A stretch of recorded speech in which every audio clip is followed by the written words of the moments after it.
au stand Congo et j'ai en face de moi maman Haïti. Maman, voilà, maman Haïti romaine. Maman, Loba, Ndengenine.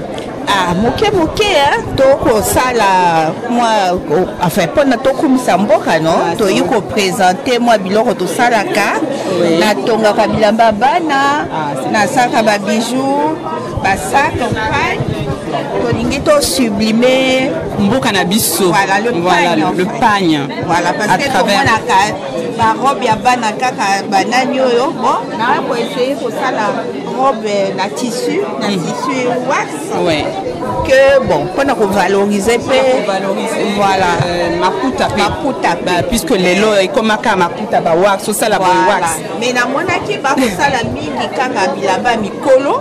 Il y a banate. Il y a banate. D'accord, donc innovation. Voilà, ça la paix ya bana que banate ba kota la kachari. Batope bazo leka, bazo ba leka ka ba rotalaka. Moke. Tokokoma. Première fois na salango. J'espère que bon bah on continuera. Voilà, donc c'est sur ces mots que je vais me retourner na maman Obombi. Bonjour maman Obombi. Bonjour. Non, ça va Ngala. Alors, qu'est-ce que tu exposes ici? Les statuettes. Donc c'est les statuettes du Congo Brazzaville. Parce que nous on est du bassin du Congo, donc on a le bois que tous les pays d'Afrique n'ont pas. Donc c'est cette richesse que nous on a et on fait ressortir. Le bois, tu dis le bois, c'est quoi comme bois? Il y a différentes qualités de bois aussi. D'accord. Je vois qu'il y a même le raffia aussi. Donc si vous voyez en haut, ah ouais, d'accord. C'est les différents types de bois qui existent au Congo, donc dans la forêt du Mayon du Congo. Oui. Voilà, c'est ces différents types de bois qui existent. Donc c'est une richesse à mettre, à valoriser. Voilà, non pas. Donc vous avez du tambala, vous avez du wenge, vous avez donc les sculpteurs profitent de cela pour tailler. C'est pas la déforestation, mais non, au contraire, c'est même du développement durable, puisque oui, tout à fait, la statuette peut rester toute une vie. Voilà, il faut exploiter nos matières premières et montrer aussi l'exemple aux enfants qu'on est capable de faire des choses. Ah ouais, c'est très bien, je vois, c'est très bien fait, hein, la sculpture, c'est impeccable. Ça exprime des scènes de vie courante et les autres c'est de l'abstrait et ça c'est du réalisme. Le monsieur qui a fait ça, c'est monsieur Mwanga, il est décédé, mais il a laissé des œuvres comme cette statuette. Ouais. D'accord. Les autres sont de et tu as du monde qui regarde? Oui, les gens ils viennent. Ils demandent. Hein. Je vois qu'il y a même des masques aussi. Hein. Par exemple, ici, c'est des différents fruits, mais c'est des bois aussi qu'on a présenté les différents types de bois. Voilà, donc on espère qu'il y aura du monde. Hein. C'est ça aussi, mettre en avant nos richesses, la richesse de l'Afrique. Oui. Merci. On continue le voyage au cœur de l'UNESCO. Voilà. Là, nous sommes au stand du Congo. Donc il y a Vanessa qui expose les tableaux. Alors, explique-moi Vanessa, ça parle de quoi tes tableaux? Les tableaux, ça parle en général de la femme. De la femme. La femme émancipée. La femme émancipée. Oui. Donc là, je la représente dans toutes sortes de formes. Oui.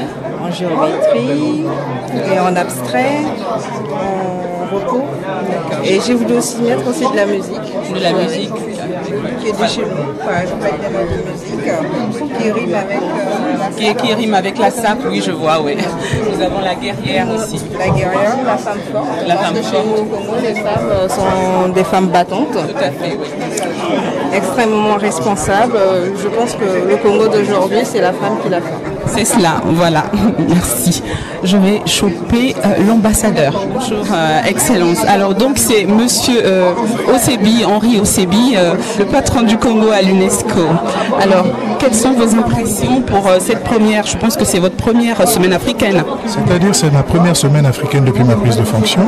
La diaspora dont on a tiré un petit échantillon, les peintres, les accessoiristes, les parfumeurs, les modélistes, mais nous pensons pouvoir monter en puissance. Et je me réjouis surtout de la présence ici à mes côtés de l'ambassadeur Henri Lopez, qu'on ne présente plus, mais également de l'ambassadeur bilatéral, M. Rodolphe Adada. Donc toute l'équipe est là, et je vois qu'il y a autour de nous quelques membres de la diaspora congolaise, Solange Ambatoyo, qu'on ne présente plus, n'est-ce pas? Il y a des écrivains, il y a madame la représentante du service social auprès de l'ambassade qui est là, et puis il y a Ziana TV. Tout à fait. Et quel est le message d'espoir que vous pouvez alors donner aux Africains ou notamment à la communauté congolaise aujourd'hui? Écoutez, le thème de cette semaine africaine, c'est l'innovation et la culture de la paix au développement de l'Afrique. Mais la mission de l'UNESCO, la doctrine, c'est l'éducation, la science, la culture et la communication. Ici, nous sommes au stand où on a exposé les tableaux du Congo. Mais nous, en ce qui nous concerne, le message que nous voulons lancer d'emblée, c'est que pour les mois, les années à venir, le Congo puisse aller au-delà des murs de l'UNESCO pour toucher la communauté congolaise, la diaspora congolaise, à partir du vecteur culturel. Et Dieu sait s'il y a des choses à faire. Vous avez des entreprises de spectacle, vous avez des artistes, vous avez des sportifs, vous avez des écrivains, vous avez des entrepreneurs, vous avez des intellectuels. Comment, avec cette population, avec cette richesse humaine, nous ne pouvons que cantonner l'UNESCO dans son rôle traditionnel institutionnel? Notre volonté à nous, c'est de faire en sorte que, grâce à vous, aussi sans doute la presse, nous puissions développer des activités hors UNESCO en tenant compte des champs traditionnellement occupés par l'UNESCO, mais en exploitant particulièrement le domaine culturel. C'est dans ce sens que pour nous, ça peut constituer comme une espèce de ballon d'essai pour essayer de tester des relations, des partenariats avec vous et ainsi de suite. Voilà un peu le message implicite de ma participation ici. Bien sûr, traditionnellement, je suis dans le rôle d'un ambassadeur, mais au-delà de ça, en m'inspirant de ce que font les autres pays et surtout en essayant de surfer sur le grand potentiel culturel des deux rives, en particulier de Brazzaville, nous avons à faire et nous avons beaucoup à faire. Merci beaucoup, monsieur l'ambassadeur. Je vais prendre aussi donc l'ancienne journaliste Samba Toyo. Elle va dire un mot par rapport à la semaine africaine. Écoutez, c'est un réel plaisir de se retrouver ici.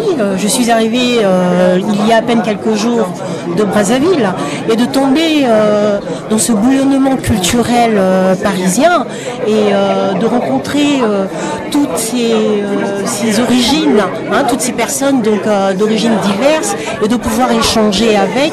C'est vraiment quelque chose de formidable et je suis très contente d'être là. Ici pour la semaine africaine à l'UNESCO, quelles sont vos impressions? Je pense que c'est une très bonne idée qui est déjà ancienne et c'est bien que ce soit justement à l'UNESCO que cette manifestation se présente parce que l'UNESCO c'est la vie multilatérale, c'est la vie du monde et le Congo y est représenté par l'ambassadeur Osebi. À la fois, nous nous sentons chez nous en voyant un stand comme celui-ci. On a également un autre stand oui. Et donc c'est très bien. C'est très bien. Ceci fait la visibilité de l'Afrique et la visibilité du Congo en Afrique. Voilà, donc tout à l'heure, j'ai eu donc monsieur l'ambassadeur Osebi qui a dit qu'effectivement que c'est un ballon d'essai et donc dans les jours à venir, dans les mois à venir, il y aura certainement beaucoup d'activités culturelles pour hisser le Congo, pour hisser la communauté. Qu'en pensez-vous? Oui, c'est évident. C'est évident que, bon, c'est un ballon d'essai dans la mesure où précisément lui, c'est sa première année ici à l'UNESCO, mais avant l'ambassadeur Osebi, il y avait l'ambassadeur Adoua, qui était à ce moment-là, d'ailleurs, quand il était ici, président du groupe africain, et donc a présidé également à l'organisation de ce genre de manifestation. Non, ici à l'UNESCO, le Congo est tout à fait visible, et nous travaillons en symbiose, aussi bien la délégation permanente à l'UNESCO que l'ambassade du Congo bilatérale. D'accord. Donc on ose espérer qu'il y aura certainement des activités hors UNESCO. Ah oui, bien évidemment. On a déjà eu des activités hors UNESCO. Le Congo n'existe pas seulement dans l'UNESCO. Ici, c'est la semaine africaine. Et le Congo intervient dans le cadre de la semaine africaine. Voilà. Merci beaucoup, monsieur l'ambassadeur. Bien, écoutez, je suis heureux d'avoir été invité à cette inauguration. Et je suis encore plus heureux de voir la prestation du Congo qui est de qualité. Merci beaucoup. Et voilà. Merci. Voilà, donc c'était monsieur Henri Lopez, ancien ambassadeur du Congo à Paris. Je voulais rendre hommage à à notre ambassadeur, un grand homme, un culturel. Parce que vraiment, aujourd'hui, depuis qu'il y a des ambassadeurs qui viennent, qui reviennent, qui partent, qui reviennent, c'est pour une première fois qu'on retrouve, qu'on voit un ambassadeur qui vient prendre son poste à Paris tout en ramenant une image des sapeurs congolais exposés à l'UNESCO. Monsieur l'ambassadeur, je suis très content. Avec notre ambassadeur, on trouve un interlocuteur. Et je pense qu'avec lui, demain, en tout cas demain, la SAP au niveau à l'UNESCO sera considérée comme patrimoine immatériel congolais. Monsieur l'ambassadeur, je suis très content. Je vous remercie. Et je pense que à tous les sapeurs, à tous les sapologues, nous sommes heureux. Nous avons notre interlocuteur, il fera en sorte que ça se fasse. Merci beaucoup. Merci beaucoup. C'est un commentaire? Oui, un commentaire, je crois l'avoir déjà dit. Tous les éléments qui peuvent servir à renforcer l'identité culturelle de l'Afrique et du Congo en particulier font partie de mon domaine. Donc la SAP, comme la rumba, comme demain peut-être autre chose, peut-être Sainte-Anne du Congo, mériterait d'être identifiés comme étant des éléments susceptibles d'être enrôlés dans le patrimoine immatériel de l'UNESCO. Parce que la culture, ce ne sont pas que des livres, ce ne sont pas que des films, c'est aussi les contes, c'est la tradition orale, c'est aussi toutes les expressions artistiques de l'identité d'un peuple. Et comme a dit mon cadet, il n'est pas le seul en la matière, nous travaillerons sur tous les dossiers méritant cet honneur et notre stratégie, c'est de faire en sorte que désormais l'UNESCO puisse, dans la diaspora congolaise, en dehors de ses murs, développer des initiatives susceptibles, d'une part, de rassembler les éléments de la diaspora et d'autre part, de promouvoir tous les éléments saillants qui font que le Congo aujourd'hui soit un pays de référence. En tout cas, je remercie mon cadet. Je pense que le message est passé. Grâce à vous aussi, les communicateurs, grâce aux artistes, grâce aux créateurs, grâce aux entrepreneurs et tous ceux qui nous ont fait l'honneur d'être à cette semaine africaine de l'UNESCO. Merci beaucoup.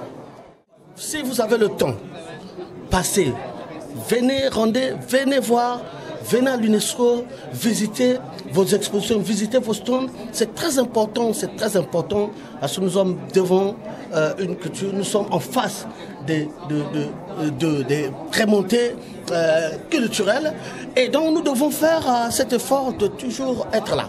Et moi je suis là en tout cas et j'étais là. Merci Zena TV.